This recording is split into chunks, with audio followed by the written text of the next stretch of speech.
level of the year at one point. The trend, however, was reversed at the closing bell as government authorities hinted at the possibility of stepping in. Arirang News' Hwang Jie has the details. The Korean won strengthened against the greenback to 1,054.3 won during trading in the afternoon session on Thursday, its highest level so far this year. This comes amid a weakening U.S. dollar prompted by the Federal Reserve's decision to delay its tapering of stimulus measures and foreign investors stampeding into the Korean stock market. The won's rise, however, was overturned on Thursday right after foreign exchange authorities warned about speculation with the Korean currency. Officials from the Ministry of Strategy and Finance and the Bank of Korea said that the local currency is strengthening too quickly and by too much. The authorities added that they are closely monitoring the financial markets and that they will take action if necessary. The warning led the local currency to close at 1,061 won against the dollar, down 5.2 won from Wednesday's close. Korea's won has been under upward pressure against the greenback, with the local currency appreciating about 1% so far this year. A strong won is known to have a negative impact on local exporters as the won's gain erodes their price competitiveness. Hwang Jie, Arirang News. Moving on to the nation's political front, the Parliament's Welfare Committee conducted an audit of the National Pension Service on Thursday. Our political correspondent Kim Hyun-ji reports on the investigation into the government's plan to modify the nation's pension system and the lingering questions retirees have on their financial future. At Thursday's audit of the National Pension Service, most opposition lawmakers expressed concern about the growing number of people withdrawing from the National Pension Program since last month. The program is compulsory for all Korean nationals with declared incomes, while those without incomes, such as students or housewives, can voluntarily subscribe to it. Since 2008, the total number of voluntary subscribers has been on the rise, standing at a little over 200,000 in December last year. The number of average voluntary withdrawals per day for the past 5 years had been 82, but the figure went up to 365 from September 25th through October 10th. The government announced on September 25th that it would provide differing basic pension amounts to senior citizens according to the length of their subscription into the national pension. Most of the people withdrawing said they are worried that they may receive a smaller payout of basic pension if they continued subscribing to the national pension for a longer period. Opposition lawmakers argued that this was a reflection of people's eroding trust in the National Pension Service, which since its founding in 1987 has built up its image as a financial safeguard for a rapidly aging society. However, ruling party lawmakers argued that just 20,000 of the current 180,000 voluntary subscribers are expected to drop out of the program within the year, which they say shows that the public angst will eventually pass. Opposition lawmakers pointed out that only about 50,000 people are expected to newly subscribe to the pension program by the year's end, which is half of the number of new subscriptions last year. However, ruling party lawmakers argue that connecting the basic old age pension, a complementary system for senior citizens, to the national pension program is the right step to ensuring the long-term sustainability of the national pension.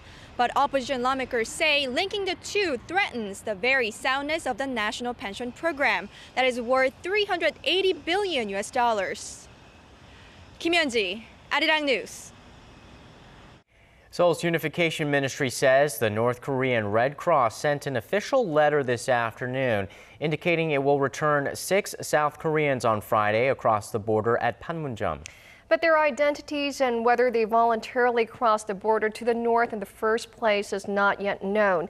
Officials at the ministry presume that group includes 4 South Koreans who are reported to have been detained in the north since 2010. The North's official Korean Central News Agency had reported that authorities were investigating 4 South Koreans in February 2010 for illegally having entered their country. South Korean officials say it's fortunate that Pyongyang has made such a decision decision from a humanitarian standpoint.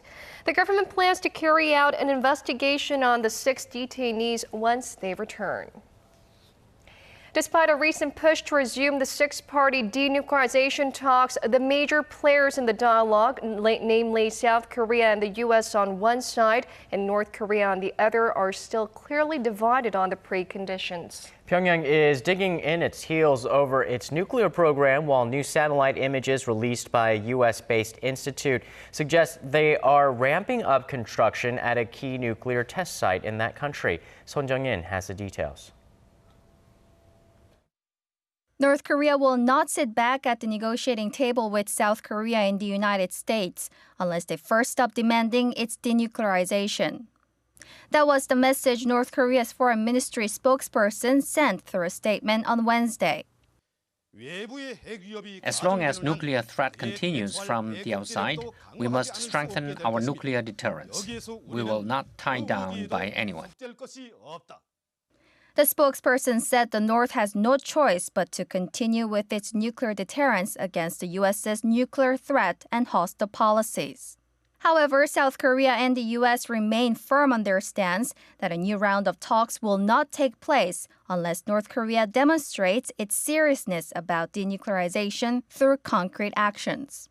Meanwhile, the U.S.-Korea Institute at the Johns Hopkins School of Advanced International Studies says North Korea has built 2 new tunnel entrances at its Punggye-ri nuclear test site. The institute said on its website 38 North on Wednesday that the progress seen in satellite images taken on September 27th suggests that the North may be preparing to conduct additional underground explosions in the future as part of its nuclear weapons development program. Son Jung-in, Arirang News.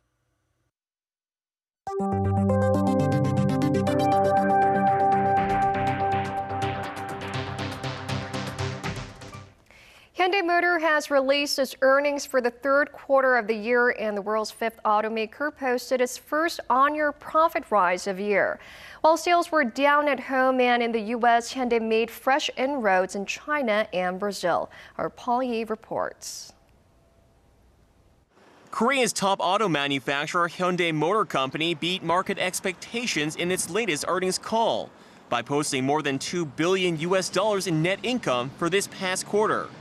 It's a small but welcome victory for the local auto company, as it earned its first quarterly net profit of this year following sluggish domestic demand and drawn-out disputes with union workers. In its regulatory filing Thursday, Hyundai Motor said it earned $2.1 billion in net profit during the July to September period. But when comparing its performance from last year, Hyundai has been suffering from declining to sluggish growth. A sharp fall of 15% in on-year growth in the first quarter weighed heavily on the Seoul-based company that's been facing mounting challenges this past year. The company estimates it lost over 50,000 vehicles due to halted production during a 3-week union strike here in Korea. In addition, Japanese competitors such as Toyota have been chipping away at Hyundai Motor's market share in the U.S. due to a weakened yen. Nevertheless, worldwide sales increased 6% on-year to $19.6 billion. The company attributes the boost to increased shipments to China and record sales in Brazil after production began there a year ago. Deputy Chief Financial Officer Kim Yong-tae says production will continue to stabilize and climb with the expansion of its third plant in China. Speaking at a conference call Thursday, Kim expects production to reach over 4.7 million units by the end of this year. Hyundai Motor predicts that the global auto industry will grow through next year, with annual sales peaking at 83.6 million worldwide. Paul Yi, Arirang News. Tokyo has flatly turned down Seoul's demand that it pull down an online video promoting the rocky islets of Dokdo as its own territory. This latest development has tarnished the two countries' ties that were already soured over a string of unresolved historical issues. Our Han Da-eun has the latest. Japan says it will continue to promote its sovereignty over Dokdo, the Korea-controlled islets, through videos posted online. Korea launched a complaint with Japan on the issue after the Japanese Foreign Ministry posted a minute-and-a-half-long video on YouTube last week that contends Japan gained sovereignty over the rocky islets in the 17th century and reaffirmed its claim in 1905. The video also claims Korea occupied the islets in 1952 in violation of the international law.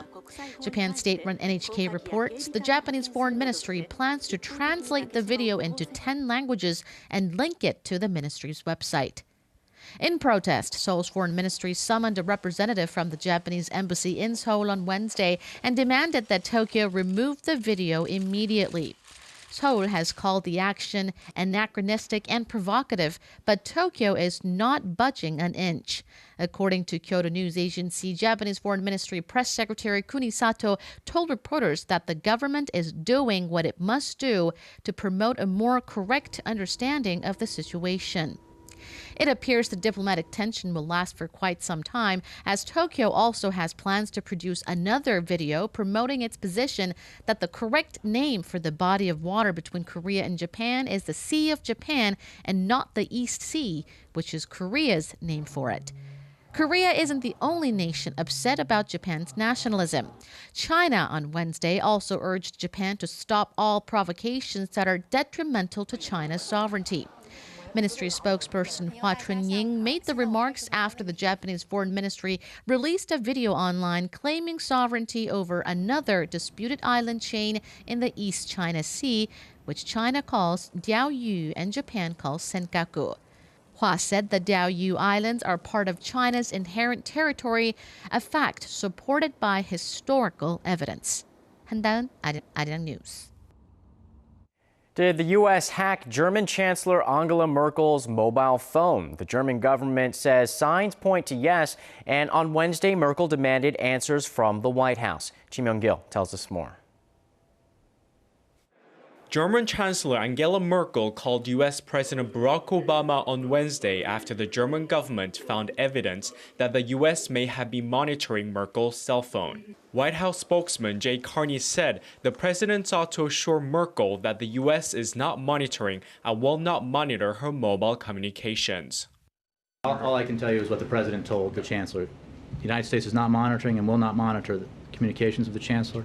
As we've said in the past, we gather foreign intelligence just like agencies, similar agencies of other countries. Despite the U.S. assurance, Merkel made clear to Obama that if the information proved to be true, it would be completely unacceptable and would constitute a grave breach of trust between the two nations. In a related development, French President François Hollande is demanding that the U.S. spying issue be discussed at a summit of European leaders that starts Thursday. He had called Obama earlier this week after France's Le Monde newspaper raised allegations that the NSA had intercepted tens of millions of phone calls in France in a single 30-day period. U.S. Intelligence Chief James Clapper has denied the report, saying it's misleading and inaccurate.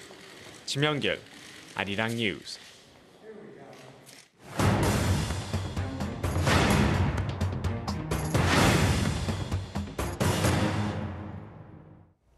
With the popularity of ebooks continuously rising here in Korea, the ebook industry has grown substantially in recent years here in the country.